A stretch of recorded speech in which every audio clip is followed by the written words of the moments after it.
Thiruparankundram files என்ற ஆவணப்படம் இன்னைக்கு திரையிடுறதா இருந்துச்சு.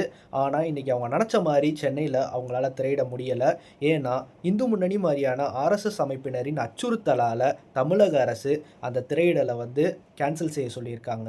இந்த ஆவணப்பட திரையிடலுக்காக ஆர்எஸ்எஸ்காரவங்க சொன்ன அந்த விஷயம் தான் எனக்கு உறுத்திக்கிட்டே இருக்கு. அதாவது இந்த டாக்குமெண்ட்ரி முருகன தப்பா ப்ரொஜெக்ட் பண்ணுது.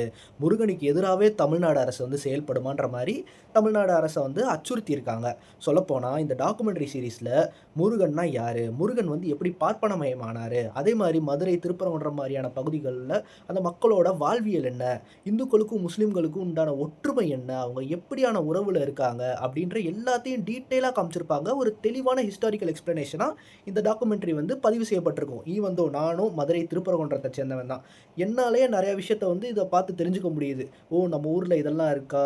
இப்படிலாம் ஒரு வரலாறு இருக்கான்ற மாரியான ஒரு வரலாற்று ஆதாரத்தோட பதிவு செய்யப்பட்ட இந்த டாக்குமெண்ட்ரிய தான் இன்னைக்கு இவங்க தப்பான ஒரு நரேட்டிவ் செட் பண்ணி அத திரையிடாம பண்ணிட்டு இருக்காங்க.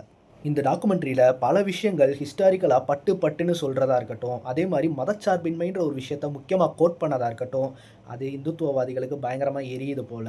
இன்னைக்கும் அந்த திருப்பரங்குன்றம் அந்த கோயில ஒட்டியே ஒரு மசூதி இருக்கு. இன்னைக்கும் அங்க இருக்கக்கூடிய திருநகரு, நிலையூரு, கப்பலூர் அந்த மாரியான சிறு குறு கிராம பகுதிகள்ல இருக்கிறவங்கலாம் மந்திரிச்சு தாயத்து கட்டணும்னா, அந்த ஒரு மசூதிக்கு தான் வருவாங்க. அப்படி இந்து, முஸ்லிம் ஒற்றுமைய பேணக்கூடிய ஒரு வரலாற்று சிறப்புமிக்க இடம் தான் திருப்பரங்குன்றம், மதுரை மாநகரம். அப்படி மாமன் மச்சானா இருந்த இந்து, முஸ்லிம பிரிக்கிறதுக்காக தான் போன தடவ இந்த இந்துத்துவவாதிகள் ஒரு பெரிய ஸ்டண்ட் பண்ண பார்த்தாங்க.